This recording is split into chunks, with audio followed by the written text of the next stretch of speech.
That's it. I'm done homesteading.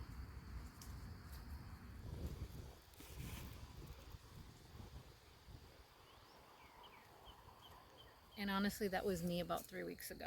I was feeling incredibly overwhelmed, and I sent my husband a text that said, "That's it, I'm done homesteading." Right, Prince? Here comes Prince. It wasn't any big thing. I didn't lose a goat. I didn't, nothing major happened. It's just all the small things that add up. And as the spring was coming, um, I just felt like there was so much to do and not enough time to do it. I have an amazing husband, and he works so hard so that I can stay home, homeschool the kids, and do the farm stuff. When he can on the weekends, he jumps in and he does all the little projects that I can't get to, or just to help out, or he's always there ready and willing to work on stuff.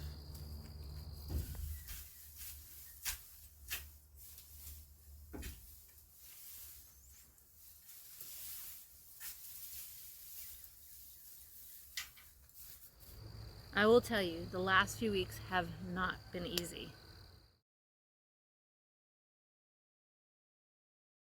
This year I'm way behind on planting. I feel like I'm not on a good schedule with the milk and the goats, and stuff haven't gone wrong with that. And so I just was like, oh. And I just wanted to melt into a puddle. And that's not my character. I usually do not melt easily, but I melted. And that's why I had sent that text to my husband that said, "That's it. I'm done. I'm done. I can't do anymore. I can't do it." And, he and I talked, but I think I really started pondering the whole, how did homesteading even start? What did they do back then? Don't touch it, baby. Oh, oh, oh.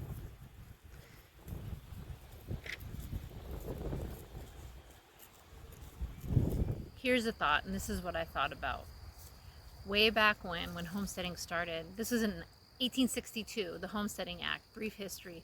Abraham Lincoln signed an act that went into law that said anybody over the age of 21 who was head of household could move west of the Mississippi, and for a filing fee, you could get 160 acres of land. All you had to do on it was settle it and live there for 5 years, which was awesome, right? But that must have been a lot of hard work. And here's the important thing. That was their only job. Now, it was a hard job, and if it didn't get done right, they didn't eat.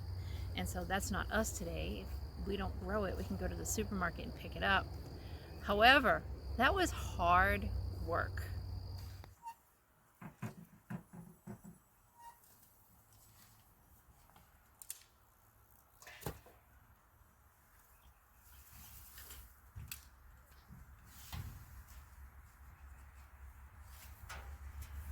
But I was also thinking about, they probably didn't do it alone, or they probably didn't do it on top of working part-time or working full-time or any of the other things that we have to deal with on day-to-day living. My kids don't do a ton of extracurricular things, but they do work. 2 of them work a part-time job, and they do things with like our church group and stuff. So they're always out and about. You would not have had that back in the homestead days. So another thing to remember is that 150, 200 years ago, that they would have had help. It wouldn't have just been a nuclear family all by itself. It would have been grandparents and possibly aunts and uncles there to help with children, to lend a helping hand. So it was so different than it is now. Modern homesteading is a completely different beast.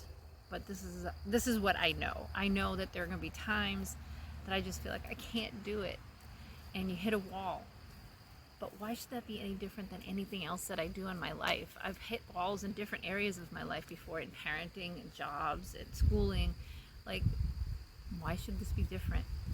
So knowing that gave me the courage to kind of overcome that hump. But I'm not gonna lie, it was about 2 weeks of just feeling kind of bad and thinking, I just can't do this anymore. Because it felt like everything I touched, nothing was going the way it was supposed to. Have you ever had a day like that? Or a week like that? Or a month like that? So I started really thinking about, Prince, where are you going? I started really thinking about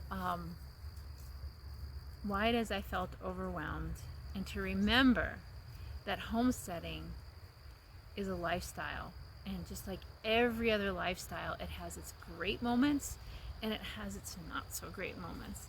And a lot of times what we share on Facebook or Instagram, those are the amazing mountaintop moments.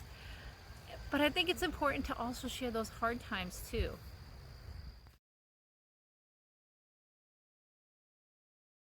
To me, homesteading is not for the weak at heart.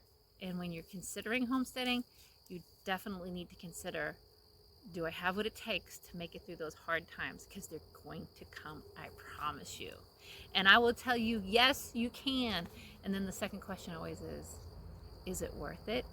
And the answer is yes, it is. At the end of the day, I'm sitting out here now with the goats, letting them graze outside the pasture and into the bramble and the brush and stuff. It's a very relaxing time, but it's a time I reflect on how peaceful it is to be out here. We used to have to go camping for me to find the same kind of tranquility and just, I'm a green girl. I love nature. I love being out in trees. So this is awesome. Anyway, I just wanted to share that all with you. I'm not really done homesteading, but man, I'll tell you, it had been a hard few weeks and I'm still here and we're still gonna do this, and I'm gonna be here to encourage you if that's what you want to do. So, but I just wanted to give you a heads up. It's not always easy, but you can do it.